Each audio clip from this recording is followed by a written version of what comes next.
Scott, hello, good to see you again. Cheers. What have you made of England since you were last appearing for them at the Euros last summer? Well, things have gone pretty well, really. I think the last game certainly was a great result against a very, very good Brazil side. So it was me personally coming out of a good tournament. I think we played pretty well, and I think the lads have maintained that going forward, really. How much of a motivation was it for you as you were fighting your way back from injury, the thought of trying to play for England again? Yeah, definitely. I think when you've been out for some time, like obviously I was, it was always going to be difficult for me, and it was my first port of call was to get fit and try and get playing for my club, really. And after that, obviously, it was to try and get back into the England setup, really. So I'm very pleased that obviously I've been given a chance, got back in the squad, and hopefully now I can look forward and try and get in the team.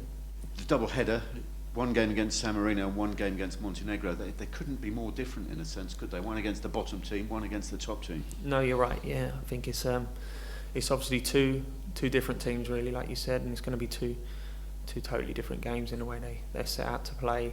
In saying that, I think it's like anything, you need to prepare as well as you can, and obviously our main focus first and foremost is Friday night's game against San Marino side, who, like you say, are going to be very difficult opposition, a very different opposition to what Montenegro will be. But it will, in saying that, it's going to be a difficult game. They'll have 11 men behind the ball and they'll camp him, really. So our focus in the next coming days will be how we're going to break them down and obviously get the 3 points, and then we'll move on to Tuesday.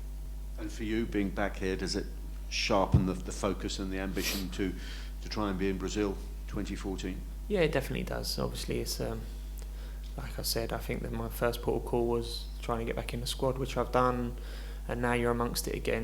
Obviously that fire rumbles still in your belly to try and get there for Brazil, really. So I'd like to think if I can try and stay injury free and try and play as well as I can, that obviously I'll try and be part of that. Yeah.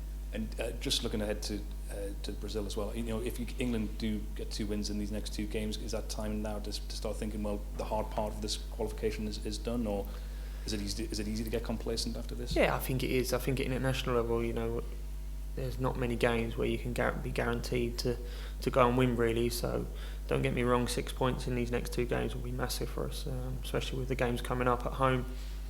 It'll be a big boost for us, and but I don't think we can. Even if coming out of these games next Tuesday night with 6 points, I still don't think we'll have one eye on Brazil, really.